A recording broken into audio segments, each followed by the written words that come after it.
Mal en point au début du nouveau millénaire, la Belgique et sa génération dorée a su se relever et devenir une nation crainte et respectée. L'éclosion de joueurs comme Kompany, Vermaelen, Miralas dans un premier temps, puis De Bruyne, Hazard, Lukaku et Courtois ensuite, permettra en effet au pays plat et ses 11 millions d'habitants de croire en ses chances de succès. Pourtant, toujours placés mais jamais gagnants, les Diables Rouges n'ont jamais su confirmer les attentes qui les accompagnaient lors de chaque compétition. Manque de vices, manque d'expérience, une chose est sûre, ce groupe a fini par imploser au fil des années et des désillusions accumulées. Alors comment la Belgique a-t-elle gâché sa génération dite dorée? Abonne-toi pour avoir le meilleur du foot en vidéo. 1er décembre 2022, il est 18h à Al Rayyan au Qatar lorsque la Belgique se fait sortir dès le premier tour du mondial 2022. Demi-finaliste de la compétition en 2018, cette élimination précoce sonne le glas pour cette génération belge dite dorée.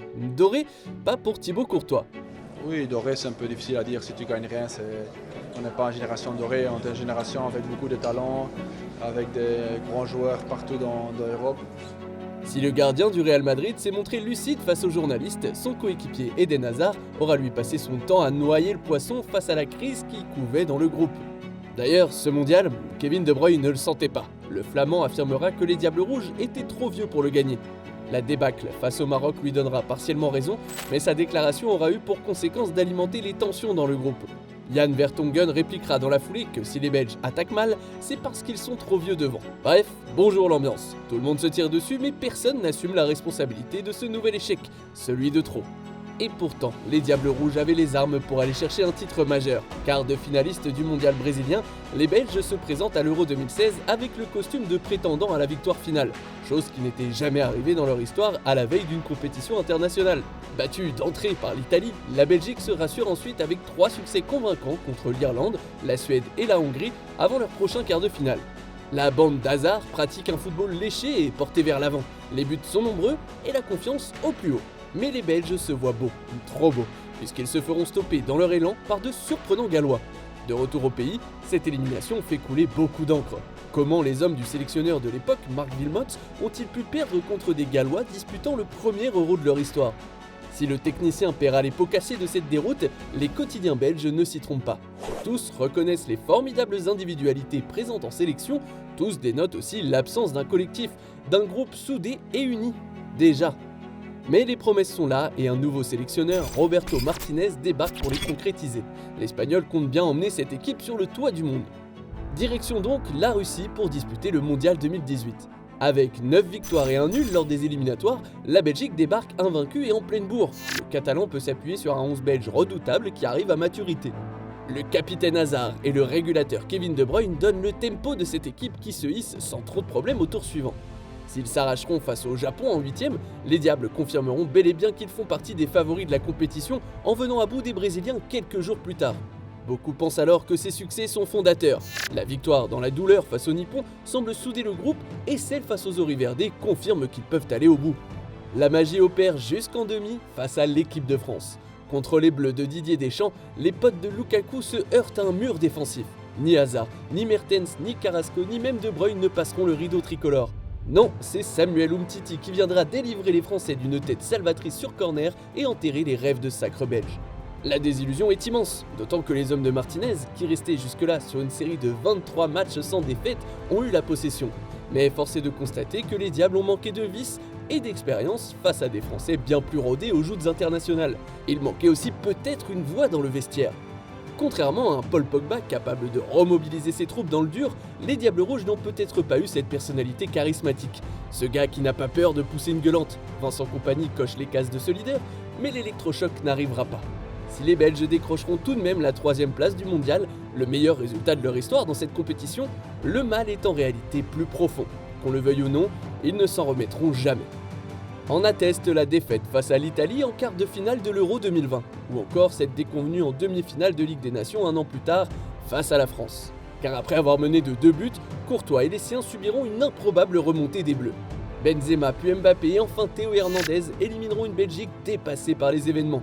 L'histoire se répète, c'est un énième échec, le coup de grâce dans les têtes belges.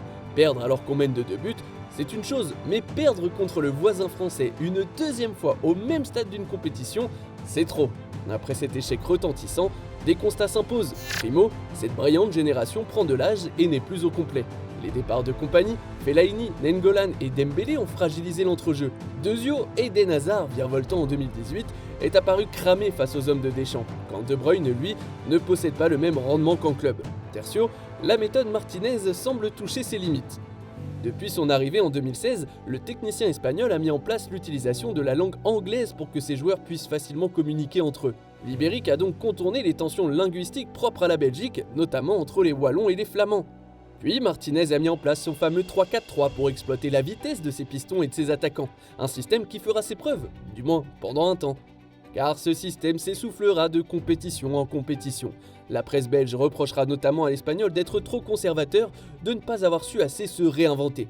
Il lui a notamment été reproché de faire trop confiance à certains joueurs cadres du vestiaire et pas assez aux jeunes. Par exemple, quand les Belges affrontent le Maroc au Qatar, la moyenne d'âge du 11 de départ est supérieure à 30 ans. C'est à se demander où sont les jeunes. Enfin, si on prend le bilan comptable du sélectionneur sans rentrer dans le détail, il est très bon. Il se résume à des victoires, beaucoup de victoires, quelques nuls et très peu de défaites. D'autant que d'octobre 2018 à mars 2022, l'équipe de Belgique maintient sa première place au classement mondial de la FIFA. Son équipe est la reine des matchs amicaux, mais elle s'effondre lors des grands événements.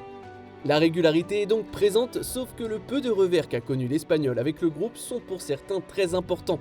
Le Catalan n'aura pas su fédérer et remobiliser ses troupes dans les moments clés. Ce qui compte, c'est une constante durant son mandat en Belgique. Un bilan en trompe-l'œil donc, et un statut fragilisé jusqu'au Mondial 2022, qui sera d'ailleurs son dernier. On peut se demander si Martinez est le seul coupable de cette absence de trophée et de cette dernière déroute qatari. Non, évidemment.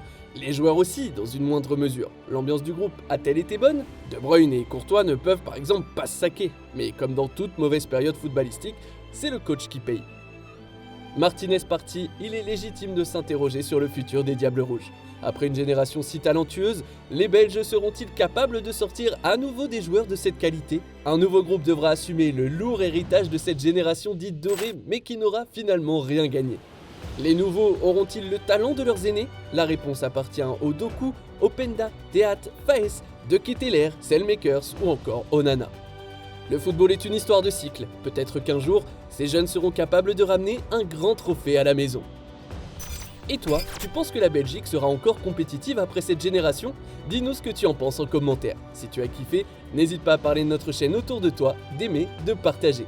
Quant à moi, je te dis à très vite pour une nouvelle vidéo. Ciao!